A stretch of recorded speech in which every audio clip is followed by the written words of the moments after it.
जय हिंद सभी साथियों को प्यार भरा नमस्कार। कैसे हो आप सभी।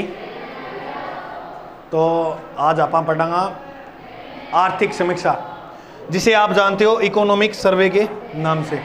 थोड़ा सा गुरुजी को ये क्या हो, थोड़ा सा धीरे, क्योंकि हमारा जादू चलेगा क्लास में तो थोड़ी देर में। थोड़ा क्या गुरुजी थोड़ा सा धीरे बोलाओ, ठीक है, या दरवाजे बंद कर लो। अच्छा, मैं थाना थोड़ी सी जानकारी बता दूंगी। आप आर्थिक समीक्षा की टाइप पढ़नी है, क्योंकि कोई जर्नी तय कर रहे हैं तो उसको मतलब किस प्रकार समझना है वो तो दिमाग में चलना ही चाहिए। देखो, पहला जो अपना हेडिंग है पॉइंट वो आप डालो आर्थिक समीक्षा। बहुत ही अच्छी तरीके से तुम्हें मैं याद ही करा दूंगा, कतई चिंता करने की जरूरत नहीं है आपको। आर्थिक समीक्षा लिखना 2022-23। गुरुजी 23-24 क्यों लिखा है, 23 चल रहा है। देखो 22-23 का ही पढ़ना पड़ेगा आपको, 24 अभी नहीं आया है तो 22-23 का पढ़ेंगे। मैं तुम्हें थोड़ा आइडिया बता दूं। देखो 3 एग्जाम, ज़्यादा नहीं लूंगा अभी, मैं तुम्हें मेन बता रहा हूँ। लेक्चरार के एग्जाम में लगभग 30+ % मिलेंगे आपको इकोनॉमिक सर्वे के, 20 के आसपास % मिलेंगे इकोनॉमिक्स, 19, 20, 18 ये % मिलेंगे आपको RS प्री में। और SI के अंदर भी अच्छी भूमिका होती है, मतलब अच्छे % होते हैं, इसमें कमी नहीं होती प्रश्नों की। तो कहने का मतलब ये भी एक जैसे अपने कोई टॉपिक तैयार करते हैं ना, उसी की प्रकार हो जाता है। अब देखो मैं तुम्हें थोड़ा सा स्मार्ट स्टडी का तरीका बताता हूँ करने का, अपने कहाँ जीवन बताते हैं। जैसे तुम्हारे भारतीय इतिहास दे रखा है, सिलेबस में दे रखा है ना, सुनो ध्यान से, इस बात को समझना। ये एक दिमाग की स्ट्रेटजी बना के चलना, तुम अच्छा कर प्री पास कर जाओगे, कोई दिक्कत वाली बात नहीं है। मैं कह रहा हूँ कि जितनी आर्थिक समीक्षा पढ़ाऊँ उसके आंकड़े रट लो सारे, इसमें आंकड़े ही आएंगे। मैं कह रहा हूँ आपको 1-2 प्रश्न ही होगा जो नहीं मिलेगा, बाकी पूरे के पूरे मिल जाएंगे। और ये आप मानते भी हो, आपने पेपर दिए हैं, जैसे मैंने नगर पालिका एक्ट कराया था, नए सिलेबस में जुड़ा था, सारे के सारे प्रश्न आए थे टोटल। तो इसमें भी आपको ऐसे ही देखने को मिलेंगे, पूरे के पूरे प्रश्न मिलेंगे। सुनना ध्यान से, भारतीय इतिहास के टोटल 9 प्रश्न आते हैं, जिसमें प्राचीन भी हो जाता है, मध्यकालीन और आधुनिक दोनों 3 होते हैं। अब सोच के देखो भारत का इतिहास कितना बड़ा है, उसमें पूरे होने में कम से कम आप 3 महीने लगा दोगे। और इकोनॉमिक सर्वे में 20 दिन का टॉपिक है सिर्फ। अब यहाँ 20 नंबर बन रहे हैं और यहाँ 9 नंबर बन रहे हैं। हम मूर्ख ना रहा भारतीय इतिहास पढ़ा, इधर भाग रहे हैं। अगर वहाँ मतलब उस इतना टाइम तो लेगा ही नहीं वो जितना ये ले रहा है, तो यहाँ अपने पूरा कर ही देंगे इसको। सबसे बड़ी और बताऊँ पढ़ने की स्ट्रेटजी, करंट जीके का पार्ट हम सुनना रखते हैं, इसको भी इतना टाइम नहीं देते हैं, तो करंट जीके को भी देना चाहिए टाइम। ये 40-50 नंबरों का पार्ट होते हैं ये दोनों। 40 नंबर तो मानेंगे चलो आप, बहुत मतलब 40-50 नंबर का पूरा राजस्थान जीके आता है, इसमें से 40 यही आ जाएगा। सोच के 90 प्रश्नों का मामला हो गया। 3 सब्जेक्ट भी ढंग से कर लेना, करंट जीके, इकोनॉमिक सर्वे और ये प्री, और 1-2 सब्जेक्ट थोड़ा बहुत अनुभव और होगा तो प्री कोई नहीं रोकेगा तुम्हारा। इकोनॉमिक सर्वे को मजाक में नहीं लेना है। अच्छा, अभी मैं तुम्हें टॉपिक नहीं शुरू करूंगा, एक मैं थोड़ा सा आंकड़े थोड़े से हटा रहा हूँ जहाँ से प्रश्न आ ही जाते हैं, वो क्या है अनदेखे कर दिए जाते हैं। आज पहली क्लास में मैं कंप्लीट इकोनॉमिक सर्वे यूट्यूब पर भी कराऊंगा, यहाँ भी कराऊंगा। और कोई यहाँ अगर मान लो तुम में से कोई ना आए या तुम्हारा कोई रिश्तेदार पढ़ रहा है, तो जब GK by Ajay sir channel search मारे तो उसकी प्ले लिस्ट है, उधर मैंने ऐसे लिखे बना दूंगा इकोनॉमिक सर्वे 2022-23 का, तो वो वहाँ से देख सकता है। तो दोनों ही सुविधा कर दी है मैंने, ऑनलाइन भी है ऑफलाइन भी है। आर्थिक समीक्षा में आज पहला टॉपिक जो है वो आप हेडिंग डालो आर्थिक विकास के मुख्य सूचकांक। इसके अंदर पहला टॉपिक है, टॉपिक तो नहीं है वैसे ही है, मैं आपको मतलब आर्थिक विकास में कौन कौन से सूचकांक होते हैं।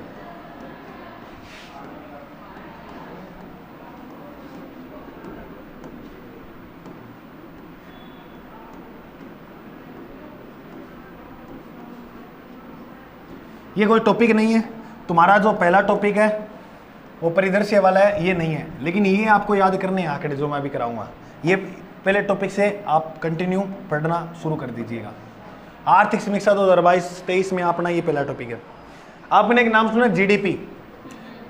जीडीपी होता है सकल घरेलू उत्पाद, सकल घरेलू उत्पाद, सकल घरेलू उत्पाद। इसमें देखो आपको 2 आंकड़े रटने होंगे, एक तो होती है स्थिर कीमत, कौन सी कीमत, और एक होती है प्रचलित कीमत। गुरुजी प्रचलित और स्थिर में क्या अंतर होता है, एक बार इसको दिमाग में मत लाओ, अभी एक बार रटो तुम, इसके बाद एक टॉपिक आएगा, फिर वहाँ अच्छी तरह से मैं क्लियर कर दूंगा। और देखो तुम्हें पेपर पास करना है, मैं तुम्हें 2-3 बातें बताता हूँ, उसको ध्यान में लेके चलना। RS प्री को अभी टाइम कम है, तुम्हारा जीवन ऐसे में समझना कि हमें समझना है, क्योंकि इसमें जो जो नाम आएंगे ना, GS VA, मतलब ऐसे ऐसे नाम आएंगे, NNP MC, तो आप बहुत भयंकर अगर समझाने लग जाएंगे ना उनको, तो कम से कम इकोनॉमिक सब्जेक्ट कराने के लिए कम से कम 5 महीने तो चाहिए चाहिए। तो टाइम पेपर का ही नहीं है 5 महीने तो अभी तुम सिर्फ इतना याद करो जितना करा रहे हैं, उसमें एक बार प्री पास करना है, उसके बाद सीखेंगे जो सीखने वाली चीज़ें होंगी, ठीक है। अच्छा, सकल घरेलू उत्पाद स्थिर कीमतों पे कितना और प्रचलित पे कितना है? सिंपल सी आंकड़े हैं। स्थिर कीमत में पूछे तो 7 पॉइंट, अब देखो याद मैं करा दूंगा कैसे करना है। तो सकल घरेलू उत्पाद स्थिर कीमत पे 7.99 लाख करोड़ है। ये तो है स्थिर कीमत। कितना करोड़ है? 97.99। अब देखो एक चीज बताता हूं, एग्जाम में कैसे ही प्रश्न आ जाए, हमेशा खोपड़ी में एक बात याद रखना, प्रचलित जो कीमतें होती है वो ज्यादा होंगी हमेशा। स्थिर कीमत वहां रुक जाती है, प्रचलित आगे बढ़ती है, तो प्रचलित कीमत हमेशा क्या होगी? ज्यादा। अब याद कैसे करना है? स्थिर कीमत कितनी है और 7 दूनी कितना है? तो ये आएगा 14.14 लाख, 14.14 लाख करोड़। अब देखो प्रश्न क्या आएगा एग्जाम में। मैं तुम्हें जो इकोनॉमिक्स सर्वे पढ़ा रहा हूँ वो राजस्थान, अपने राजस्थान RAS का एग्जाम दे रही है, राजस्थान का ही पढ़ रही है। अब पूछा तुम्हारा क्या कि GDP में जो उत्पादन है वो स्थिर कीमतों में कितना है?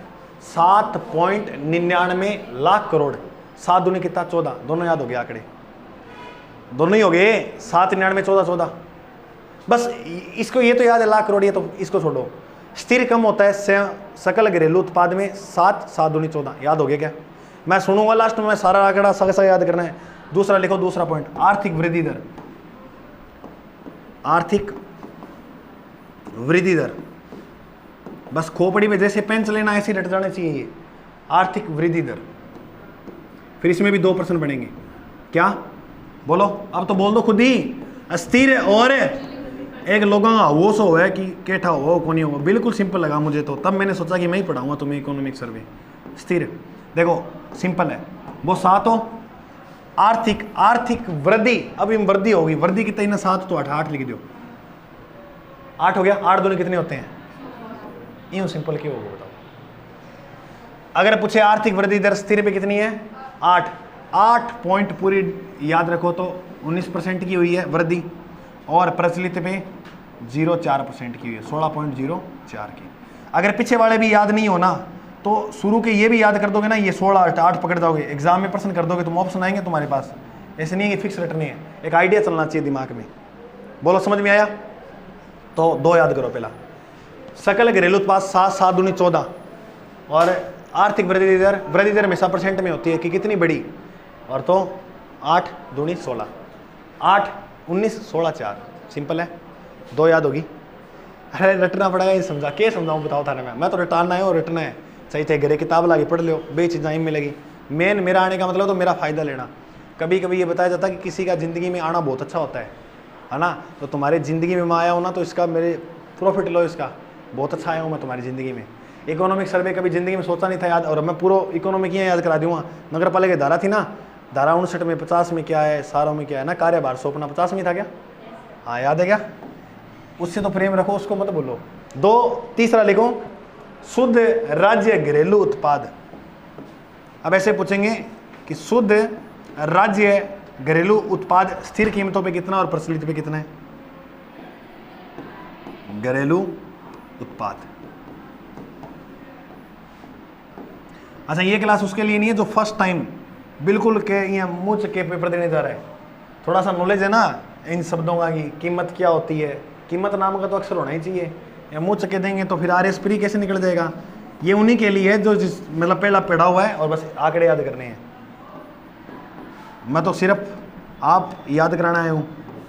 तो देखो ये भी सिंपल है। मैंने क्या लिखा भाई? बोलो इधर।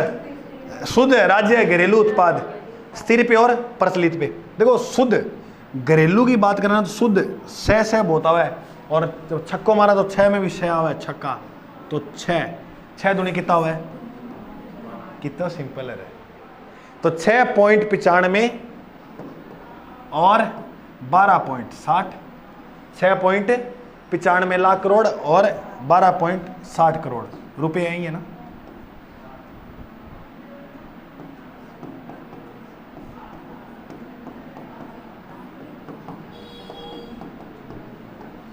तो शुद्ध राज्य घरेलू ये 1 साल के अंदर निकलता है। अच्छा, एग्जाम में अगर पूछे ये आप जो पढ़ा रहे हो सूचकांक, जैसे मान लो कोई भी सूचकांक अपने कोई भी पढ़ेंगे, जैसे राष्ट्रीय आय पढ़ेंगे, एक प्रश्न आएगा आधार वर्ष। आधार वर्ष क्या होता है, ये आता ना कभी बार। और आधार वर्ष याद रखना कौन सा माना जाएगा, 2011 और 12 का। लगभग आपको यही मिलेगा आधार वर्ष। कोई भी चीज में पूछे ना लगभग कि आधार वर्ष क्या होगा, तो 2011-12। आधार वर्ष का मतलब क्या होता है, जब कोई आंकड़े उठाए जाते हैं ना ये, तो एक आधार माना जाता है। कौन सा वर्ष आधार माने, आधार उस वर्ष को कहते हैं आधार वर्ष जिसमें ना ज्यादा कमी हुई हो ना ज्यादा वृद्धि हुई हो, बराबर चला हो ना काम ठीक ठीक, उसको आधार वर्ष। तो हमारा 2011 और 12 का ऐसा वर्ष था जो आधार रहा था, जिसमें ना ज्यादा वृद्धि हुई ना ज्यादा कमी। आधार वर्ष समझ में आया किसे कहते हैं।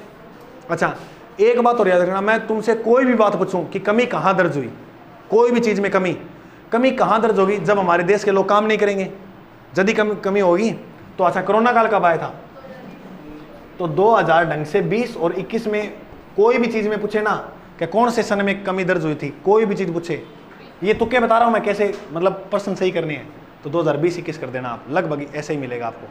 क्योंकि 20-21 में अपने जो है ना इकोनॉमिक सर्वे देखेंगे, सौरों में कमी माइनस में चले गए थे, तो बहुत भयंकर कमी दर्ज हुई थी, है ना, क्योंकि कोरोना काल था। बताओ 3 पॉइंट याद हुए क्या, सकल में 7, सकल में 7 दूनी 14 दोनों याद हो गया। आर्थिक वृद्धि में देखो वृद्धि होगी 7 पढ़े हो, आर्थिक 8, आओ आर्थिक 8, आर्थिक 8 बोलो, आर्थिक 8 दूनी 16, ये भी याद हो गए। शुद्ध घरेलू उत्पाद देखो शुद्ध 6 दूनी 12। पहले स्थिर रखनी है, एक बात और नोट करना, पहले क्या रखोगे फिर प्रचलित रखोगे, क्योंकि प्रचलित ज्यादा होती है हमेशा। बोलो इतना पॉइंट याद हुआ। अब देखो एक लिखो क्षेत्रवार योगदान, ये भी प्रश्न आएगा, मैं कह रहा हूं जो लिखा रहा हूं। ये देखो क्षेत्रवार योगदान, क्षेत्र क्या है छोरी, क्या है, अरे बोल दो कि कौन तो रट। क्षेत्रवार योगदान, क्षेत्रवार योगदान। देखो क्षेत्र किसा है, अगर मैं तुमसे पूछूं बताओ भाई प्राथमिक क्षेत्र कौन सा है, अगर मैं आपसे पूछूं बताओ भाई द्वितीयक क्षेत्र कौन सा है, अगर मैं आपको कहूं बताओ भाई तृतीयक क्षेत्र कौन सा है, पहली बार तो यही प्रश्न आता है। उद्योग कौन से में आते हैं, प्रथम में आते हैं, द्वितीय तृतीय। सेवा किस में आती है, पहले में दूसरे में। तो पहले तो प्रश्न ये याद रखो, देखो बाप बड़ा ना भैया और आय बढ़िया कहां से होती है,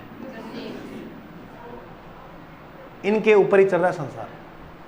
अगर किसान बैठ जाए ना कौन गेहूं बोवा तो अकाल पड़ जाए भयंकर। और दूसरे में है उद्योग धंधे, द्वितीयक आर्थिक क्रिया कौन सी है, और तृतीयक आर्थिक क्रिया C 3 पे आता है, ABC और सेवा। तो ये 3 में तुम्हें बहुत ज्यादा इंपॉर्टेंट, प्राथमिक आर्थिक क्रिया कौन सी है, द्वितीयक आर्थिक क्रिया, और पहली तीसरी सेवा। इसमें भी 2 पॉइंट याद करने हैं, बोलो कौन कौन से। एक तो स्थिर कीमत पे कितनी है कृषि, और एक प्रचलित कीमत पे कितनी है। मैं आंकड़े नवीनतम ही करा रहा हूं, कौन से 2022 और 23 के, और जो 21-22 के आंकड़े होंगे ना कुछ जो एग्जाम में आ सकते हैं वो मैं तुम्हें बोल के लिखा दूंगा। क्लियर हुआ। ये बिल्कुल सिंपल है। कैसे सिंपल है, देखो कृषि की अगर बात करें तो कितनी रही है 28%, और ये भी कितनी रही है, ये तो हो गया सिंपल। लेकिन सुनो एक मिनट, इसमें थोड़े पॉइंट और आगे चलने, वो याद कैसे करें। देखो याद रखना, स्थिर हमेशा कम होगी ना, तो ये कम है, यानी 100 का आधा कर दो 50, तो कृषि कितनी रही है 28.50%। अच्छा ये प्रचलित है तो ज्यादा होगी 50 से, तो पैव प्रचलित पैव 95 ले भाई, 28 तो याद ही है, 28 तो याद ही, 28 दोनों में, ये 50 है ये 95, याद हो गया।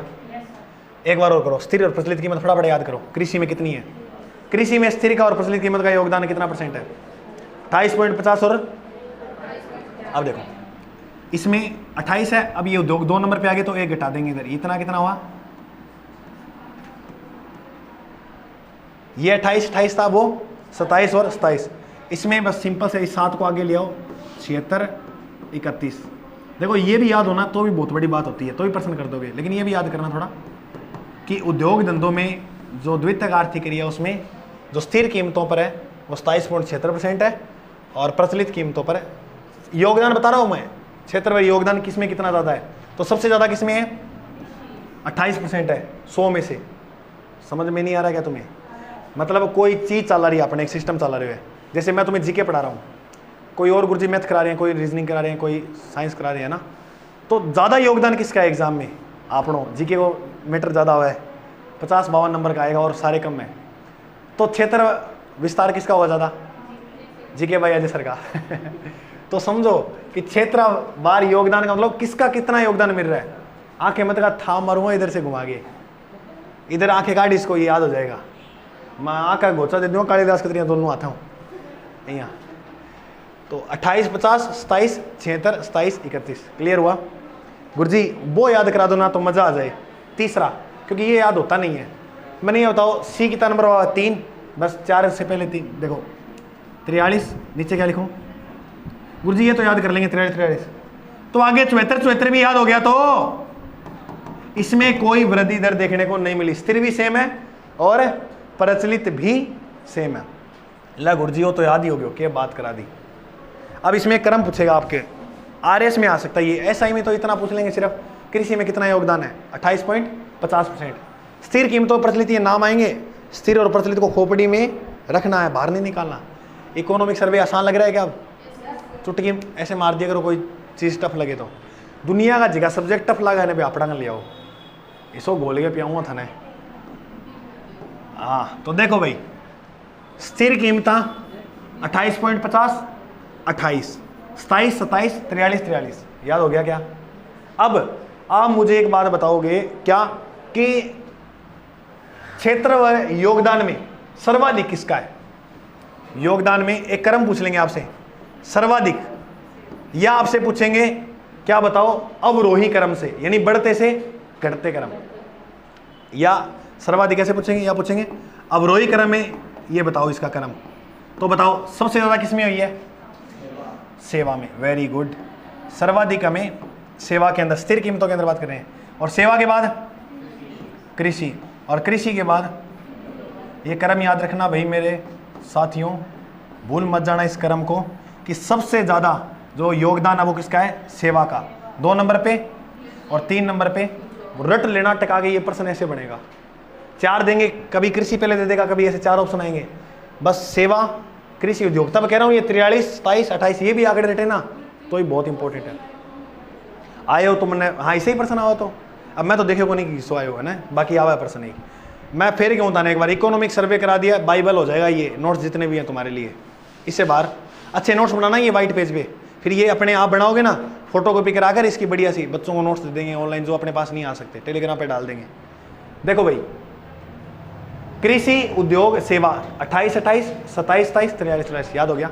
चले आगे, चल आगे आगे। 2 प्रश्न इस टॉपिक से आए थे 2021 आरएएस में, आरएएस का 2021। सोचो इस छोटे से टॉपिक से 2% उठा लिए तो कितने परसेंट बने होंगे पूरे सिलेबस में। इसीलिए कह रहा हूं, अभी बताऊंगा वो कौन कौन से थे। ठीक है, चलो आगे। आगे जो पॉइंट है वो लिखो आप, प्रति व्यक्ति आय के लिए। अब आपसे पूछेंगे कि बताओ राजस्थान की प्रति व्यक्ति आय, प्रति व्यक्ति आय, इनको साथ साथ ना लिख लिख कर याद करना, ऐसे याद नहीं होंगे ये। अब मैं भी लिख लिख के याद करिया तो थे, लिख लिख के याद करो आप बार बार। स्थिर कीमतों पे और प्रचलित कीमतों के ऊपर, स्थिर और प्रचलित।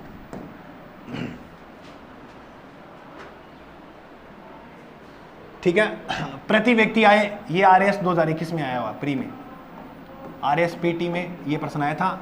स्थिर व्यक्ति आय जो है राजस्थान की वो कितनी है? तो वो कितनी है? 86,134। मोस्ट इंपॉर्टेंट ये तो आ गया। प्रचलित कीमत पे पूछे तो सिंपल है, प्रचलित कीमत भी ज़्यादा टफ नहीं है, आसान है याद करना। देखो 156, 149 ये है प्रचलित कीमत। क्या है? व्यक्तिगत आय, प्रति व्यक्ति आय। तो ये हो गई अपनी प्रति व्यक्ति आय।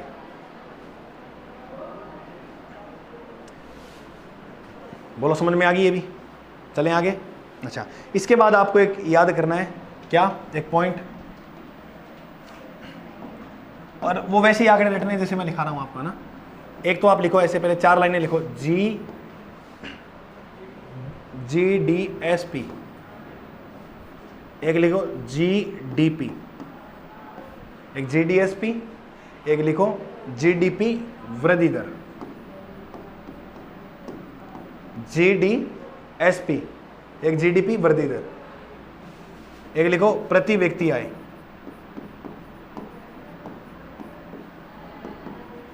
और एक जो लास्ट पॉइंट है वो लिखो वृद्धि दर। अच्छा, वृद्धि दर से जो प्रश्न आएगा वो स्थिर से आ सकता है कि स्थिर में जो वृद्धि दर रही है वो कितनी रही है। ठीक है,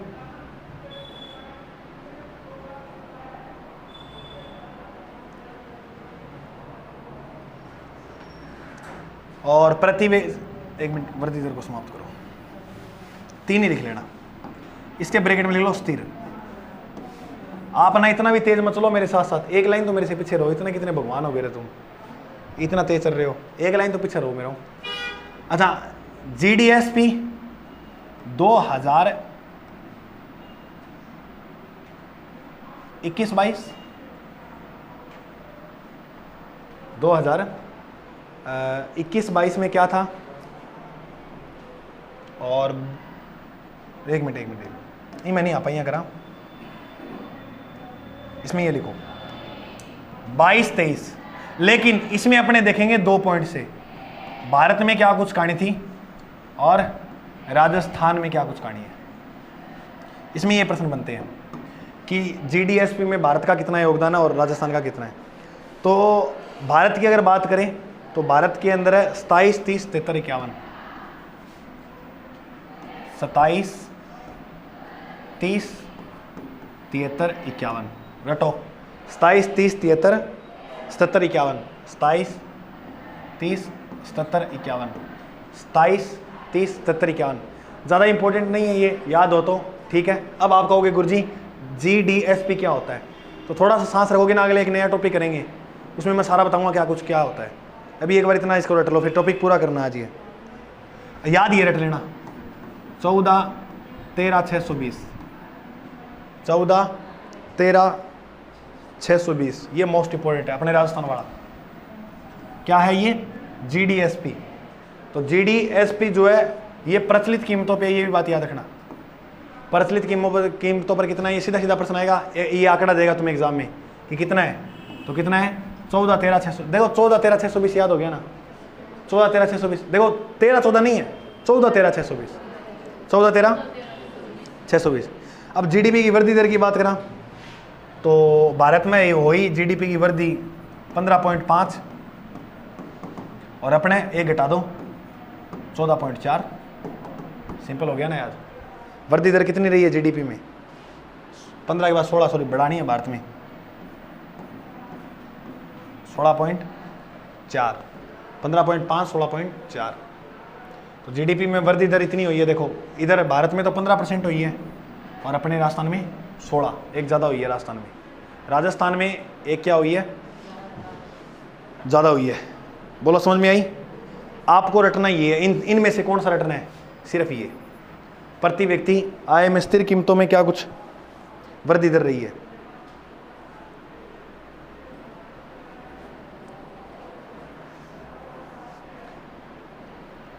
तो पहले तो अपने देखते हैं ये आय कितनी है, तो आय है भारत में तो 96,522, 96,522, और राजस्थान में 86,134। ये याद कर लेना, अगर हो तो, नहीं हो तो छोड़ देना, कोई बात नहीं है, ठीक है।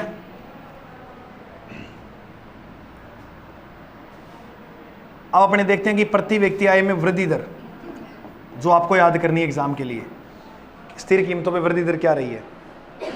तो भारत में तो ये 5.5%, 5 के बाद क्या आता है, राजस्थान में बढ़ रही है, देखो इधर 15 थी, इधर 16 होगी, ये 5 पकड़ो तो इधर मारो 5, और इधर 6.94%, ये वृद्धि दर है। पसीने आने लगे क्या? अभी तो टॉपिक आने दो, आगे रुक जा, ये तो सो के आंकड़े याद हो जाएंगे भाई। देखो सिलेक्शन लेने के लिए ना आप इन चीज़ों पढ़ा को नहीं तो अपना होगा को नहीं प्री वगैरह, तो ये चीज़ें पढ़नी चाहिए। देखो सिलेक्शन पढ़ना तो है ही। अब ऐसे देखो, मान लो थाना कोई मेहनत करनी है, कोई काम करना है, और तुम मेहनत भी कर दो फिर वो तुम्हें फल भी ना मिले, तो मज़े वाली बात नहीं है। एक ही है कि एफर्ट डालना पड़ा, कोई प्रॉफिट मिल जाना फिर मज़ो से आ जाएगी, यार मेहनत की थी उसका फ़ायदा मिल रहा है। राजस्थान का कोई भी एग्जाम होता है, जैसे ग्राम वगैरह से इकोनॉमिक सर्वे तो आता है सारों में, लेकिन कईयों में वेटेज कम होता है, कईयों में ज़्यादा होता है। ये करंट के ही तो होता है जीके, करंट जीके एक तरह से ही है। राजस्थान का पूरा करंट जीके हो जाएगा इकोनॉमिक सर्वे के अंदर, ऐसे मान लो लगभग याद हो जाएंगे ये आंकड़े। इसमें आपको मेन एक तो ये वर्दी दरवाड़ा करना, एक ही ये कर लेना। देखो 15 के बाद राजस्थान में आएंगे तो 16 हो जाएगा, इधर 5 है और 5 के बाद राजस्थान में आएंगे तो कितना हो जाएगा 16। तो ये थी प्रति व्यक्ति की वृद्धि दर। बोलो समझ में आई? अच्छा, अब इसके बाद आप लिखो कुछ बातें। चलो आगे, क्या बातें? हमने जनगणना पढ़ी थी 2011 की, उसके अंदर कुछ आंकड़े हैं वो रटने हैं। कैसे? तो लिखो, सबसे पहले लिखो शहरी जनसंख्या। ये 2011 के अनुसार ही करा रहा हूं मैं आपको, क्योंकि 12 वाली हुई नहीं है। लिखो शहरी जनसंख्या, जहां भारत वाली बात होगी वह भारत की लिखेंगे, अभी राजस्थान की रटनी है। मैं कौन सी करा रहा हूं तुम्हें? 2011 की। 2011 में शहरों में कितनी जनसंख्या पाई जाती है? तो याद रखिएगा 24.9%। ये मोस्ट इंपोर्टेंट, जितने भी दिखा रहा हूं ना अब आंकड़े, यहां से प्रश्न एक अटकेगा, कन्फर्म अटकेगा, ये रट लेना सीधे सीधे। तो शहरी जनसंख्या राजस्थान में कितनी है? 24.9। बाकी लोग ग्रामीण है, ग्रामीण जनसंख्या। फिर आपसे पूछेगा शिशु मृत्यु दर। शिशु मृत्यु दर, शिशु किसे बोलते हैं? छोटे बच्चे, यानी छोटे बच्चे होते हैं ना जो मर जाते हैं, तो उनकी कितनी है? अच्छा, मैं ये 2019 के अनुसार बता रहा हूँ, ये 2019 में निकलेगी और ये प्रश्न भी आएगा ऐसे ही 19 के हिसाब से ही। एक तरफ लिख लो इंडिया और एक तरफ लिखो राजस्थान, दोनों की याद कर लेना, इसमें प्रश्न आ जाएगा। ठीक है, शिशु मृत्यु दर की बात करें तो इंडिया की रही है अपने 28 और राजस्थान की रही है 32।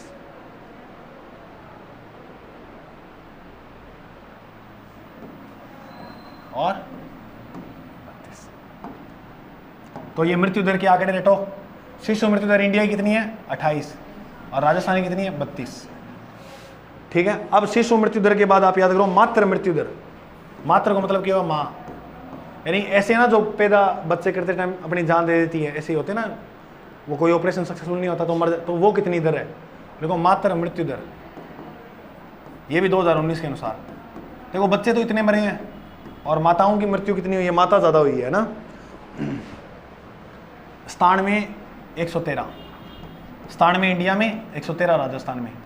तो इसलिए राजस्थान में अभी भी थोड़ा ये कम है ना, ये ऑपरेशन वगैरह सक्सेसफुल इतने नहीं हो पाते। तो मातृ मृत्यु दर 97 इंडिया की है और 113 कहाँ की है? रटो फटाफट, 97 13 100, 97 113, 97 113। RS प्री 2021 में एक प्रश्न आया था यहाँ से। प्रश्न क्या था? देखो आगे प्रश्न में, इन्हीं में से आएगा प्रश्न। कार्य सहभागिता दर 2011 की जनगणना के अनुसार, कार्य सहभागिता दर 2011 की जनगणना, उसी में पढ़ाऊंगा मैं, सारी बातें 11 वाली बताऊंगा। ठीक है,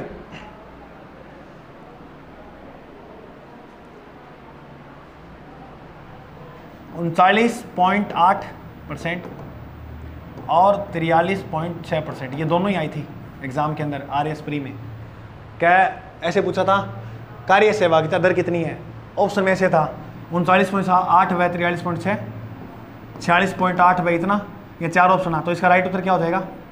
39.8 इंडिया की है और 43.6 राजस्थान की। अब की बार प्रश्न ऐसे ही बन सकता है कार्य सहभागिता दर राजस्थान की कितनी है? 43.6%। कितनी है?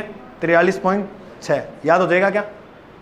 अरे 2 प्रश्न दिखा दिए एक टॉपिक में मैंने RS प्री में आए हुए, तारा की पल्ला पड़ रही है क्या आन बान शान, और वो भी जो नॉर्मल आए हुए हैं। इतना टफ नहीं पूछता जैसे देखो अब ये पॉइंट अपना हमने थोड़े टफ देखे थे इधर, ये थोड़े बहुत भयंकर आंकड़े हो जाते हैं। UPSC भी अटके माने चलो बे विद्यार्थी याद करे ऐसा, लेकिन तुम थोड़ा देखो, मेरा मानना ये है, एक तो ना ही पढ़ा, एक की पढ़ लेनी, थोड़ा बहुत खोपड़ा में चल रहे 14 13 620 बोलियो गुरुजी, तो प्रश्न तुक्का मार के भी मतलब पढ़ा है ना ऐसे बोला हुआ एक बार और देखेंगे वहाँ तो हो सकता है सही हो जाए प्रश्न, वरना इतने बहुत आंकड़े पढ़ोगे आगे तो इतने याद नहीं रहते। मैं भी मानता हूँ इस बात को, लेकिन अपने को 20 में से 15 प्लस भी सही कर दिए ना, विजय विजय विजय विजय है अपनी, फेल नहीं होंगे। लोगों में इकोनॉमिक सर्वे में 7-7 प्रश्न सही नहीं होते हैं, मजाक में लेते हैं और आपा कौन लेना है मजाक में। ठीक है, तो ये कार्य सहभागिता दर याद करो फटाफट कितनी है? 39 43 39 43 39 39। जनसंख्या वृद्धि दर, इसमें केवल राजस्थान की देख लेना, ये भी प्रश्न आ सकता है भाई। वृद्धि दर, राजस्थान में जनसंख्या जो वृद्धि दर है वो है 21.3%। कितनी है? सिंपल है, ये तो याद ही है। वृद्धि 21.3%, सिंपल है 21.3%। अब बात करें राजस्थान में पढ़ा लिखा कितना है, साक्षरता। ये 2011 की अनुसारी करा रहा हूं, ये भी 2011 है, ये भी 11। साक्षरता राजस्थान में मतलब पढ़े लिखा लोग कितना है, तो राजस्थान में 100 कुल 66.1 लोग पढ़े। कितना लोग पढ़े? 66.1। अब मैं था नहीं पूछूं, बताओ पुरुष ज्यादा पढ़ती है या महिला? थारो सिर पढ़े महिला। हाँ, महिला में रिजल्ट देके जाती है, लेकिन पुरुष की है पढ़ा है, बस रिजल्ट कौन है? केटा किसी चक्की को आटो खावे, बेटी खावे तो पढ़ावा इन्होंने। अब तुम्हारा टेस्ट ले लूंगा ना, जैसे अब मैं इकोनॉमिक सर्वे का टेस्ट पता क्या लूँगा जैसे टॉपिक हुआ, टेस्ट दिया, अब देखना लड़कियों के ऑटोमेटिक ज़्यादा होंगे नंबर, फिर ये रोएंगे सर लड़कियां कर लेती हैं, रट लेती हैं, हमसे रटा नहीं, रट गया सारा दिन बैठ के पढ़ा अगली। इंस्टाग्राम की रील थोड़ी देखा है, आज ज़्यादा तारीफ कर दी सारी चलो भाई। अच्छा, पुरुष होते हैं ना वो हमेशा जिंदगी में सुंदर ही मिलेगा आपको, कभी बदसूरत नहीं होता। तो 89 या 79, चलो 9 नहीं है 79 है, ठीक है, अब तो याद होगी। तो पुरुष साक्षरता कितनी है? 79.1%। महिला 52 गज का दामन, बस उम्र है सारी जिंदगी, तो 52% जो है वो किसकी है? महिला की। एक, अरे ये 2 है, पुरुष 2 है, क्योंकि पुरुष 2 काम कर सकता है, महिला एक ही करेगी। महिला का मैं तो रोटी पाऊंगी, बाहर को काम कौन करूँ? पुरुष का मैं रोटी भी पो लूँगा तेरी और बाहर को काम भी कर दूँगा, मैं दोनों ही कर लूँगा। इसका मतलब पता क्या? ये 69 का मतलब और यहाँ 52 का मतलब क्या है? मैंने साक्षरता ये पूरी बताई है ना, सुनो समझ लो। अब मैंने कहा कि 100 लोग है ना राजस्थान में, मानते हैं 100% है, जिसमें से 66 लोग पढ़ते हैं। पहली बात तो ये आई दिमाग में कि 66 पढ़े लिखे हैं, तो प्रश्न क्या आएगा? राजस्थान की साक्षरता दर कितनी है? कितनी है? 6 लोग ही पढ़े, बस 6 याद होगी। अब आ गया हो, उसमें से पुरुष कितने पढ़ते हैं? महिला। अब इनका भी फिर 100 लेंगे, जैसे मान लो 100 पुरुष पढ़ते हैं, मतलब 100 पुरुष है समाज में, उसमें से कितने पुरुष पढ़ रहे हैं? लगभग 80, ऐसे ही है 79 है ना। और मान लो 100 महिला, फिर सारी महिलाओं को लेंगे, 100 महिलाओं में से कितनी महिलाएं पढ़ रही हैं? समझ में आई? बाकी महिला क्या कर रही है? बाकी महिला तेरा करूँ गिन गिन गिन के इंतजार कर रही है तुम्हारा। तुम पढ़ो इकोनॉमिक सर्वे और सिलेक्शन लो, जाओ उनके पास। चलो बोलो, इतनी बात समझ में आई क्या थाने? और थान लगे ये बाकी लंबी चौड़ी कहानी को नहीं, 1-2 बार लिख के ना याद करियो, कम कम आधो घंटा देना हर रोज इकोनॉमिक सर्वे ने, बस आधो दे दो, बाकी मैं पढ़ाऊँ लिख के। शहरी जनसंख्या 24.9 बोलो 24.9 शहरी जनसंख्या। देखो ये 2 है ना, 2 ये शुरुआत कर ली कि 2 ही होगी, तो 2 दूनी 4 हो है, 24 हो गया। शिशु में 28 और फिर 4 का अंतर है 32, 28 32 28 32, 4 का अंतर आएगा बीच में। शिशु में 28 और 32, ये देखो 2 इधर ही 2 आ रहा है बार बार, 1-2 पहले आया है और 1-2 बाद में आया है ना। 2 8 3 2 28 32 बोलो 28 32 28 32। इंडिया में 28, राजस्थान में 32। इंडिया में, राजस्थान में, इंडिया में, राजस्थान में। 97 113 ये मात्र मृत्यु, 97 113 देखो मात्र है, मात्र को 7 रहना जरूरी है, वरना 13 बच जाएगा थारा, ना है तो 7, तो 97 113। इंडिया में 97, राजस्थान में ज़्यादा होगी 113, इंडिया में 97। अच्छा 28 32 97 113, 28 32 97 113। कार्य सहभागिता याद करो 39 43। देखो कार्य कह सी पे आता है, ये नाम भी सी होता है ना, ABC 3, तो देखो 3 सिंपल है, देखो सारे सी और ये आ गया सी लास्ट में 43 भी, तो 39 और 43 समझ में। अब मैं पूछूं तुमसे एक चीज़, कृषि में योगदान कितना है? 28, उद्योग में 27, सेवा में, ऐसे खोपड़ी में ये चलने चाहिए। पूछे ना सीधा, अब बताओ सर्वाधिक योगदान किसका है? 2 नंबर पे किसका है, 3 नंबर पे किसका है। हाँ तो ऐसे लोचा नहीं आना चाहिए दिमाग में। उद्योग ऐसे लिखते हैं ना, ऐसे, तो 3 नंबर पे उद्योग ऐसे लिखते हैं। ये खोपड़ा में सागा ट्रिक भी लेके चलो। सेवा पहला सेवा ही कराऊंगा और की कौन कराऊंगा, पहला नंबर पर सेवा ही है। बोलो ये भी याद हो गई। अच्छा अब साक्षरता, वृद्धि दर 81.03 है। राजस्थान में साक्षरता 66.1% है। कितनी है? पुरुष बोलो 79, 2 महिला।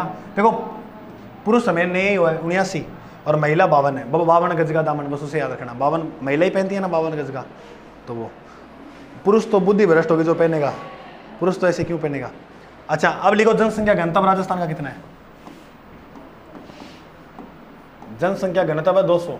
ये भी प्रश्न बहुत बार एग्जाम में आया हुआ है। जनसंख्या घनत्व कितना है? 200। लिखो घनत्व 200। अब SC ST की ओर करना याद, ये भी बहुत बार आता है प्रश्न एग्जाम में। ST का मतलब होता है अनुसूचित जाति और ST का मतलब होता है अनुसूचित जनजाति। ज़्यादा जो होंगे वो SC के लोग होंगे और जो कम है वो ST के लोग हैं। इसमें अगर अपने बात करें SC की तो SC के 17.8 मिल जाएंगे आपको देखने के लिए। राजस्थान में ST के लोग जो है वो 13.5 ही है।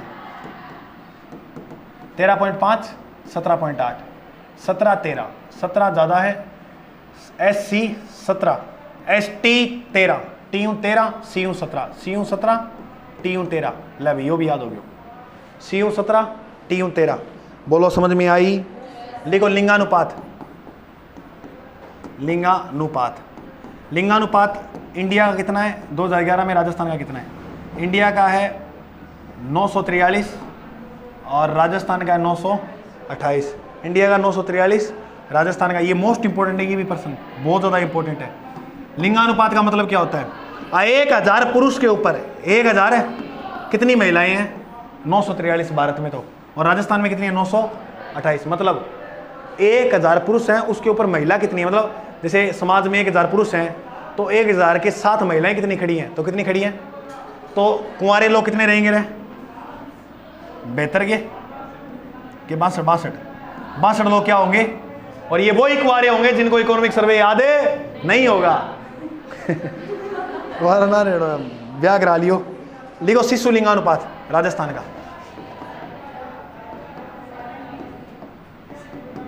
ये तो सिंपल है 888।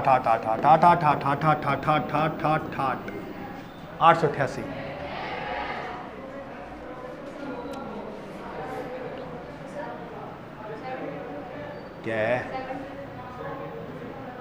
यहाँ 72 आएगा। ऐसा खोपड़ी में मारूंगा। 62 और 28 कितना? 100 को नहीं हुए डंडा। हाँ सॉरी, बेहतर। तो पहला क्यों बोलो फिर? तीसरी बात करो पहला। बोलो याद हुआ इतना? मेरा भाई हाथ जोड़ के विनती है 4 आंकड़े और याद कर लो, खत्म हो गया ये टॉपिक। लिखो ले पहले तो सल्टा दियो आज टॉपिक। थारा समझ में आयोगे? सबसे पहले लिखो, लिख लो तुम, कुल खाद्यान्न उत्पादन कितना है? लिखो जल्दी लिखो। कुल खाद्यान्न उत्पादन। मजा तो आया यार पढ़ाने में, वास्तव में तुम्हें पढ़ने में आया नहीं आया? yes, हाँ 200, ये तो सिंपल है 253 और 99 लाख हेक्टर। ये भाई याद कर लेना, ऐसे ही पूछेगा पूरा आंकड़ा।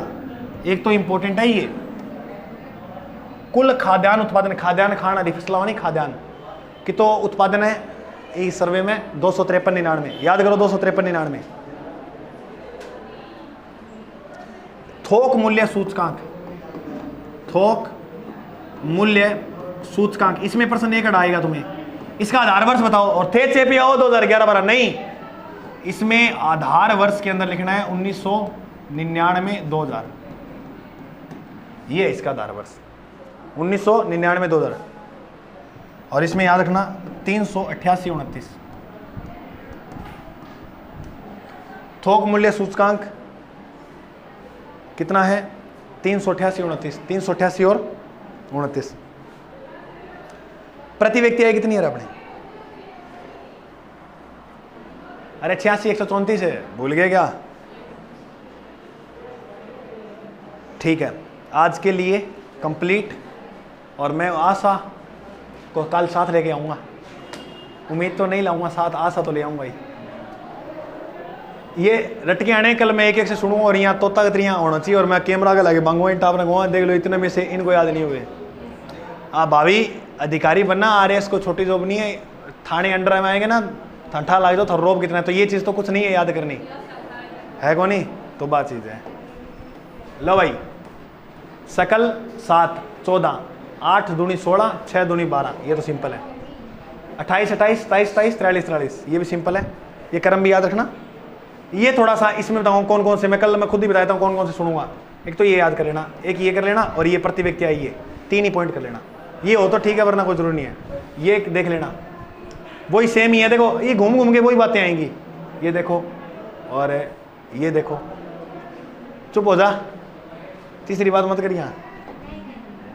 शहरी 24 9, शिशु मृत्यु 28 32 97 139 39 43 21.03, पुरुष में 79, महिला में 52, गजगा दामन और 62। और ये थोड़े से ये आंकड़े हैं और थोड़े से ही तो है। चलो आज के लिए जय हिंद। क्लास अच्छी लगे तो लाइक शेयर जरूर करना और अपने दोस्तों को भेजना, डरना मत कि वो पढ़ लेगा इकोनॉमिक सर्वे तो उसका सेक्शन हो जाएगा। देखो पढ़ाई को बांट के पढ़ोगे तो अच्छा रहेगा। आज मैं चेक करूंगा मैं सारों में स्टेटस लगा हुआ है या नहीं। चैनल पे नहीं हो तो सब्सक्राइब कर लो। जय हिंद।